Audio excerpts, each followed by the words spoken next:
The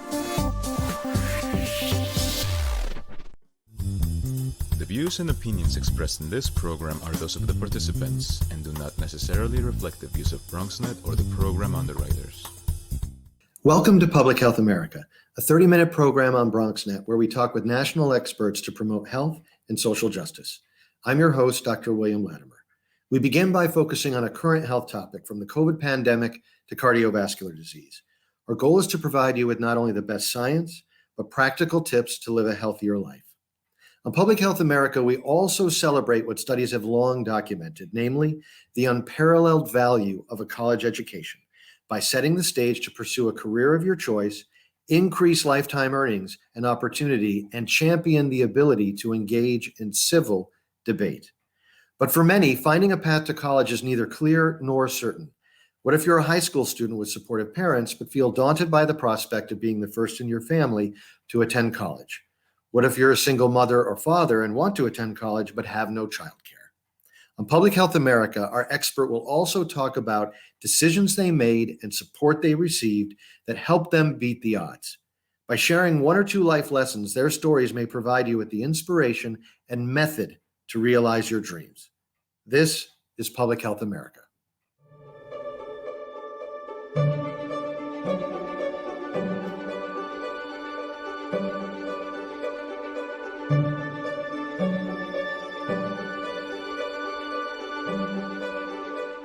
Welcome to Public Health America. I'm your host, Dr. William Latimer. It is a distinct pleasure to welcome with us today Dr. Tomoko Udo, Associate Professor in the Department of Health Policy and Management and Behavior, and Co-Associate Director for the Center for Collaborative HIV Research and Policy and Practice at the School of Public Health, University of Albany. Dr. Udo, pleasure to have you today. Thank you. So I know that you've been doing some cutting edge research looking at intersections between substance use, mental illness, and as it relates specifically to the criminal justice system. Why don't you set the table for us and tell us a little bit about your work? Yes. So as you know from a lot of news story has been coming out around police brutality and also issue with opioid epidemic and how substance use should not be criminalized anymore. There are a lot of push around that. Topic in our area, New York State, is very cutting edge that way. And Albany County, which the university locate in the surrounding counties, they are doing a lot of interesting, innovative program. So I've been closely working with County Department of Health, community organizations, and then law enforcement to really evaluate whether their programs are effective in reducing recidivism, helping people's quality of life, improving quality of life of individual with substance use problem or mental health issues. And some of the programs are focusing on diverting individual to necessary resources instead of arresting and incarcerating the individual. And my role is really to understand, identify best practice and also efficacy of those programs. So is it a fair question to ask, do we know what the rate of drug use is across the board, whether, say, cannabis, marijuana, cocaine, heroin, other drugs in our criminal justice system, either in New York State or nationally? And what is the relationship between drug use and mental illness? Do they tend to overlap or are they separate? So in terms of criminal justice system specifically, there are some data from Bureau of Justice Statistics that came out in 2017 that's found that the 65% of U.S. prison population met criteria for substance use disorder, and additional 20% might have had some substance in their system when they committed a crime that they were arrested and incarcerated for. And so definitely compared to the substance use disorder, for example, opioid use disorder is about less than 5% of the population affected by, if you think about substance use, alcohol use disorder, 30% of people meet the criteria for alcohol use disorder in their lifetime. Consider that it is high in the criminal justice system.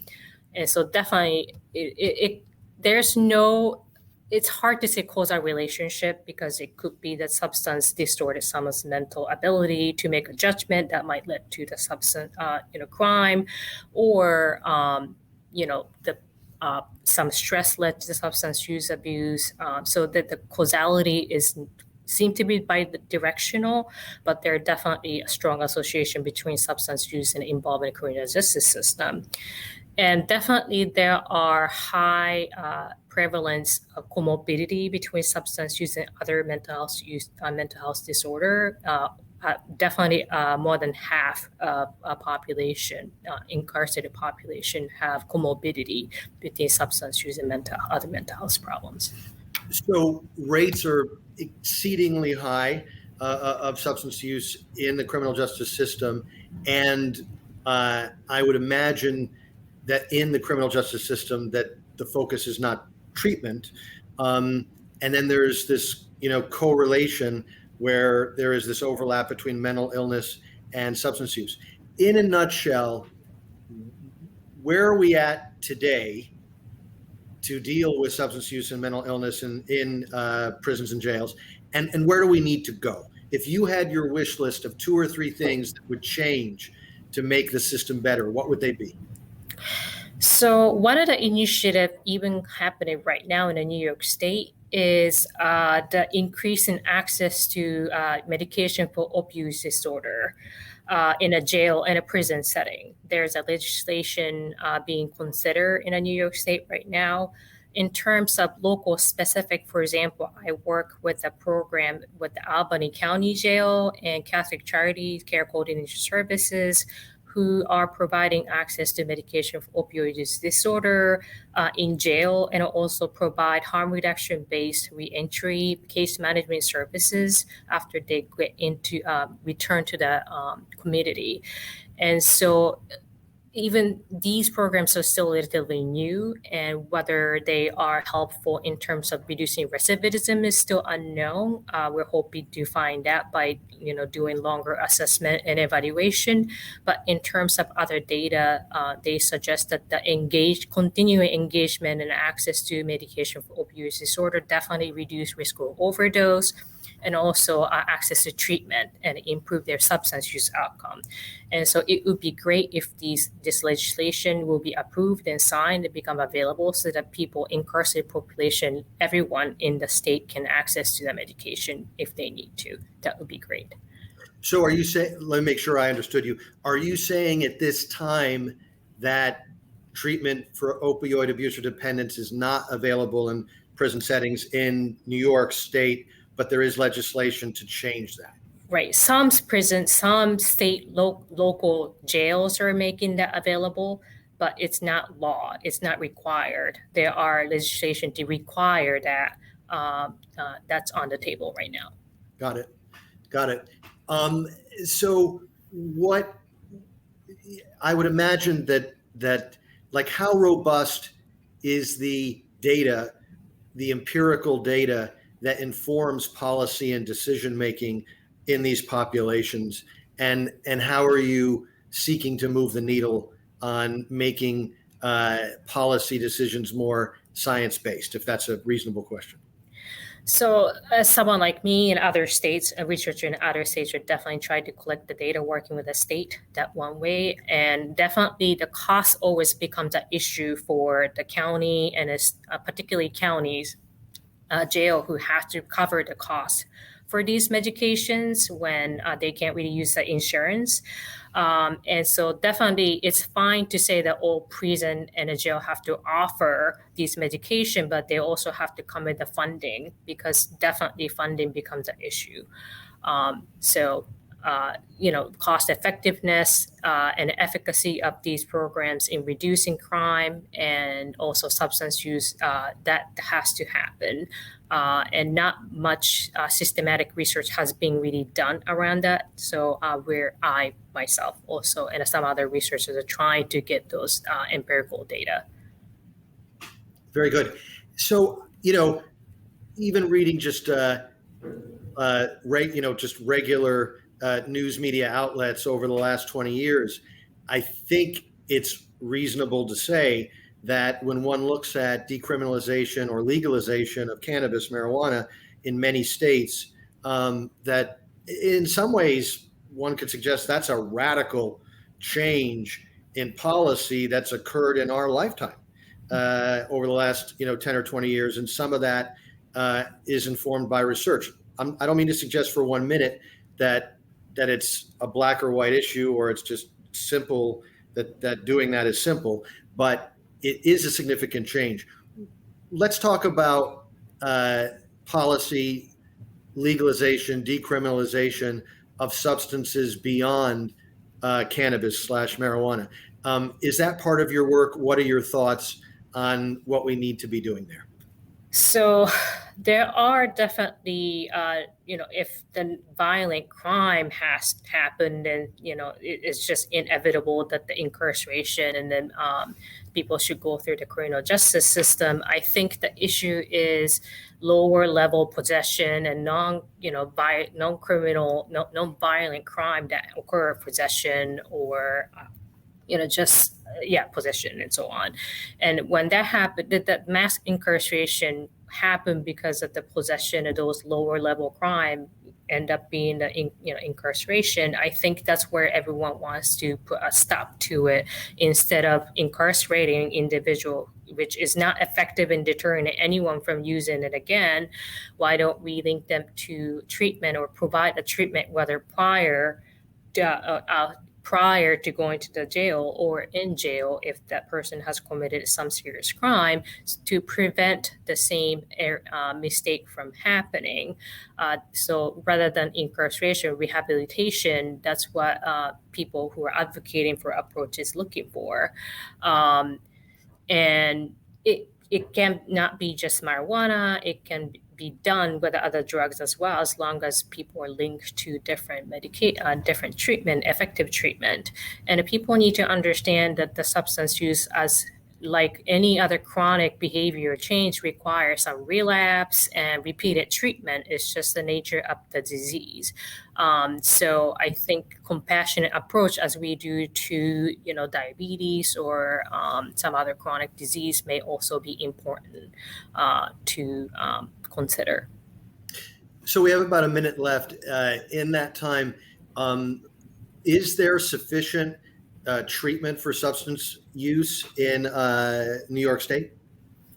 So a treatment capability and capacity is always a problem because of the opioid epidemic growing. The people suffering from the serious addiction is growing, and COVID is not helping at all.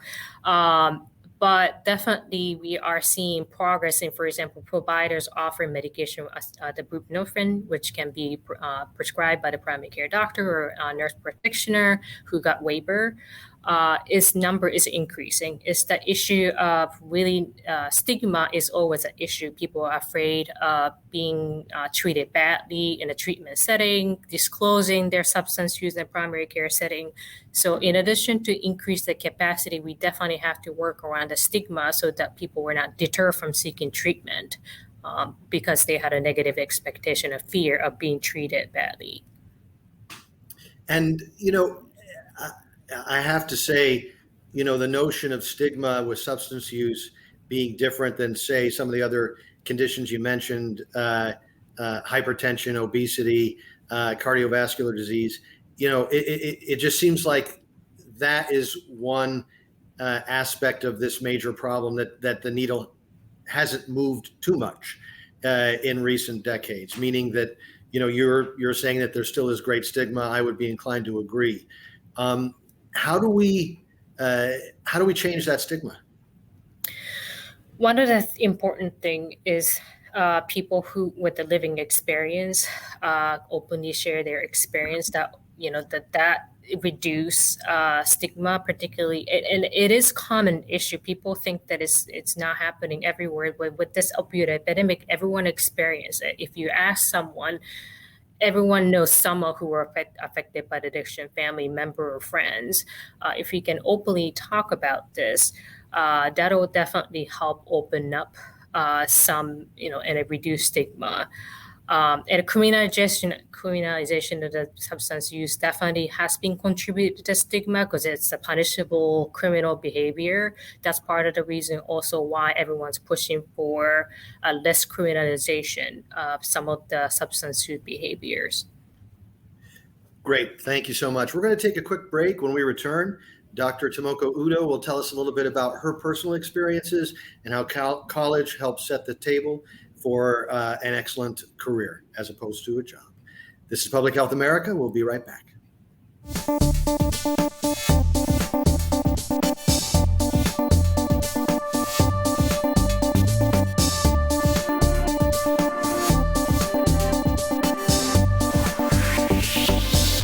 Welcome back to Public Health America. I'm your host, Dr. William Latimer. I'm here with Dr. Tomoko Udo, Associate Professor in the Department of Health Policy, Management, and Behavior, and Co-Associate Director for the Center for Collaborative HIV Research and Policy and Practice at the School of Public Health at the University of Albany. Welcome back, Dr. Udo. So in this segment of our show, we talk a little bit about the life experiences of folks like yourself to kind of let the audience know that, people doing research and doing STEM and doing science are just regular everyday people, and that going to college is a really great way to set the stage for later professional development. So I was open with the same question. Tell us a little bit about your formative experiences and where you were born. So I was born in Chiba, Japan, which is outside of Tokyo, next to Tokyo. And so that's why I grew up and lived up to I was in sophomore in college. So I went to public school in Japan, some school, completed junior high and high school in Japan, and I went to 2 years in college in Japan and transferred to Boston University when I was in junior year. And at that time, I decided to major in psychology.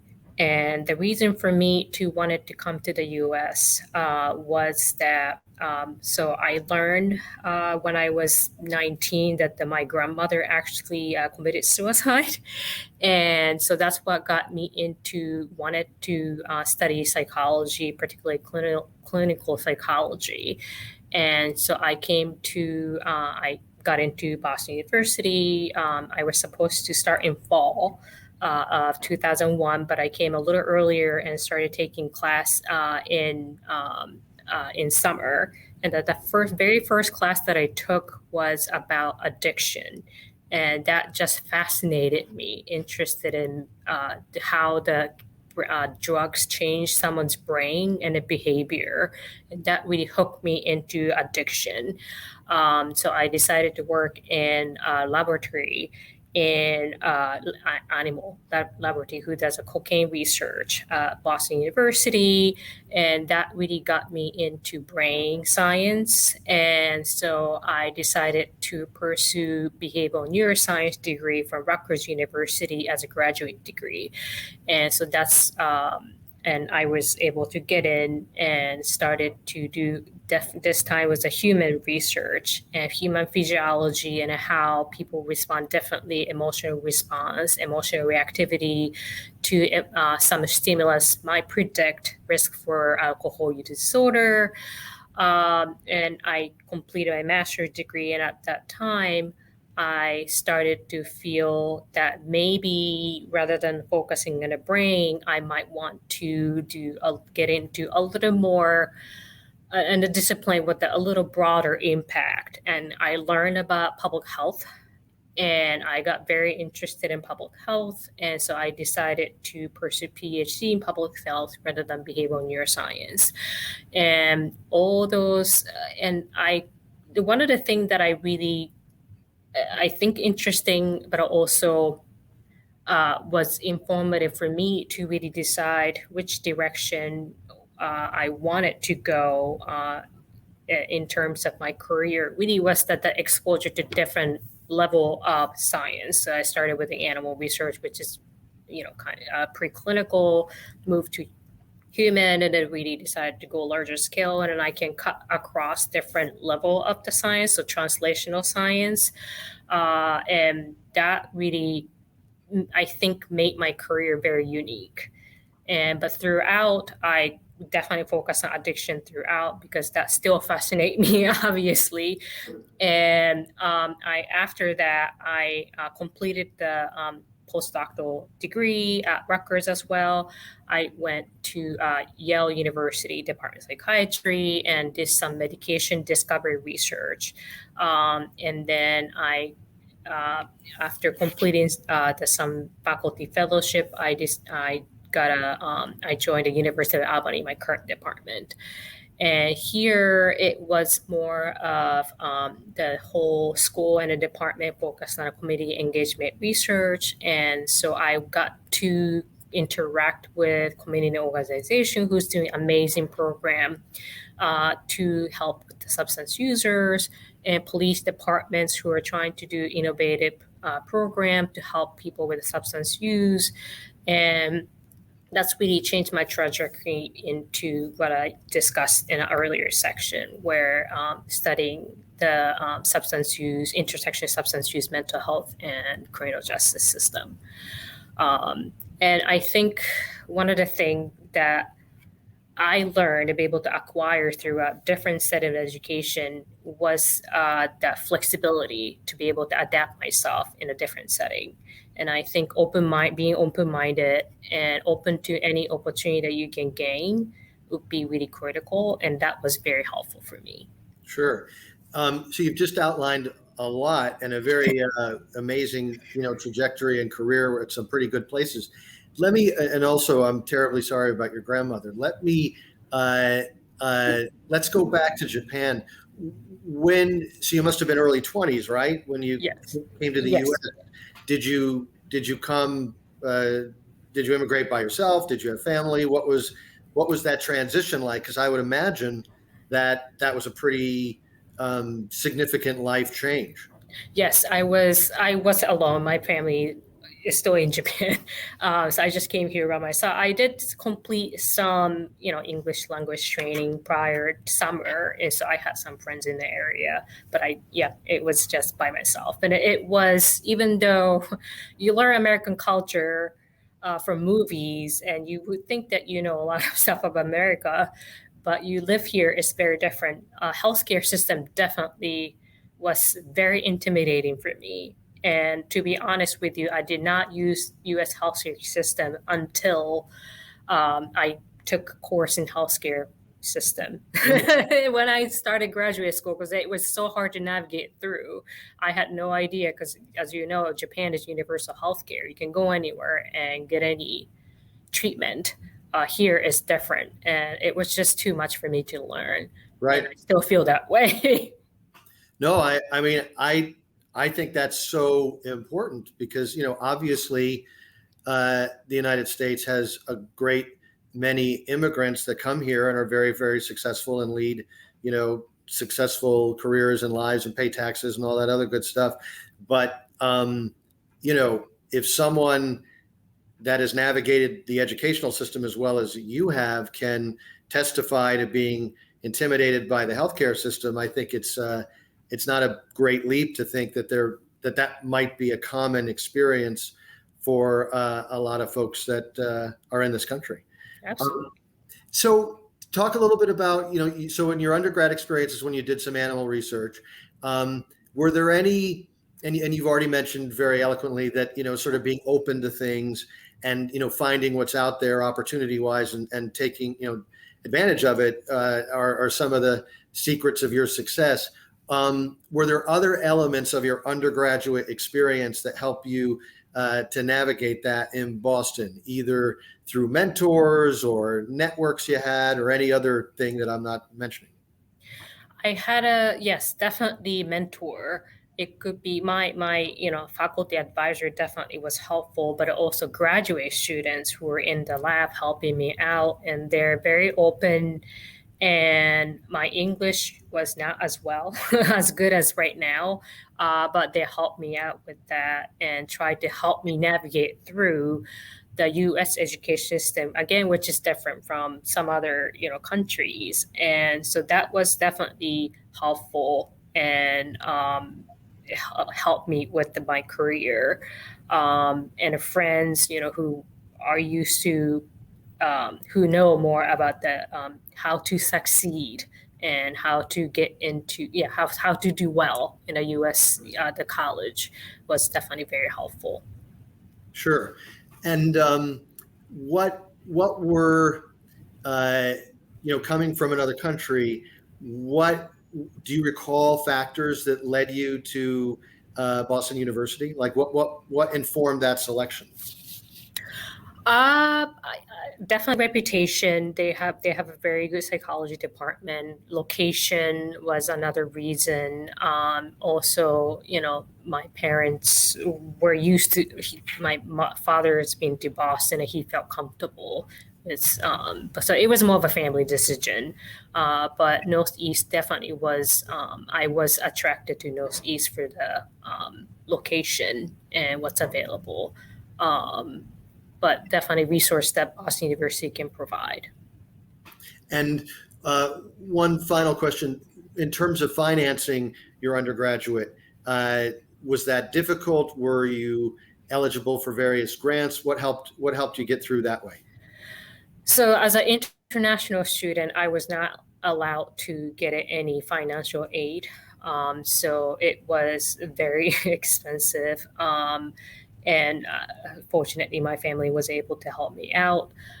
In terms of graduate school, definitely I was able to get graduate in a teaching assistantship, and that was definitely helpful. I also, now I think about it, got some, part-time job in the lab to support myself a little bit. So that was helpful in terms of getting lab experience, but also get some financial assistance. Yeah. Sure. So in the remaining seconds we have left, if you were to speak to a prospective college student in the Bronx or New York City or anywhere for that matter, what would be one or two things that you would encourage them to do to help them to get to college? I think, and I get that type of email sometimes, I think actively seek and try to speak with some faculty member they might be able to, see as a mentor, or doing some research that you can feel passionate about. That would be definitely helpful to understand which colleges may be appropriate for you, or you can feel inspired when you go there. Do a lot of research, reach out to faculty. A lot of us are happy to hear from you and to talk with you, take time and speak with you. And so, don't be intimidated and do that. And that'll definitely help you. That's great advice. I want to thank Dr. Tomoko Udo of the University of Albany. I want to thank our viewers for tuning in. I'm your host, Dr. William Latimer. See you next time here on Public Health America.